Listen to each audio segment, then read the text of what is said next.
Ang sikat ng araw o natural na liwanag mula sa araw ay may maraming benepisyo sa kalusugan ng tao. Narito ang ilan sa mga pangunahing benepisyo nito. Ang sikat ng araw ay isang natural na pinagmumulan ng bitamina D, na isang mahalagang sustansya sa katawan. Ang bitamina D ay kinakailangan para sa tamang absorpsyon ng calcium at phosphorus, na nagpapalakas ng mga buto at ng ngipin.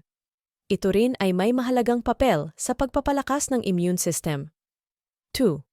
Ang regular na pagkakaroon ng sikat ng araw ay nagpapabawas ng stress, nagpapaganda sa mood, at nagpapabuti sa kalidad ng tulog.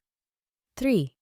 Ang sikat ng araw ay tumutulong sa pag-regulate ng circadian rhythm ng tao. Ito ay nagpapabuti sa oras ng paggising at pagtulog na may positibong epekto sa buhay at kalusugan.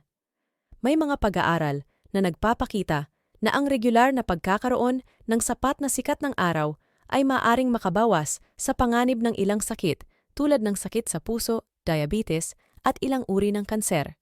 Ang sikat ng araw ay maaaring magkaroon ng positibong epekto sa mental health. Ito ay maaaring magpabawas ng pagkabalisa, depression, at iba pang mga sakit sa kaisipan. Ang liwanag ng araw ay mas mahusay para sa mga mata kaysa sa artificial na ilaw.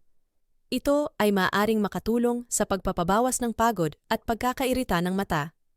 Ang tamang balanse sa pagpapasikat sa araw ng 15 to 20 minutes araw-araw ay mahalaga.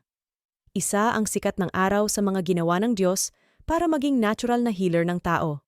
Maaring mag-consult sa isang doktor o dermatologist para sa mga nararapat na hakbang sa pangangalaga ng balat.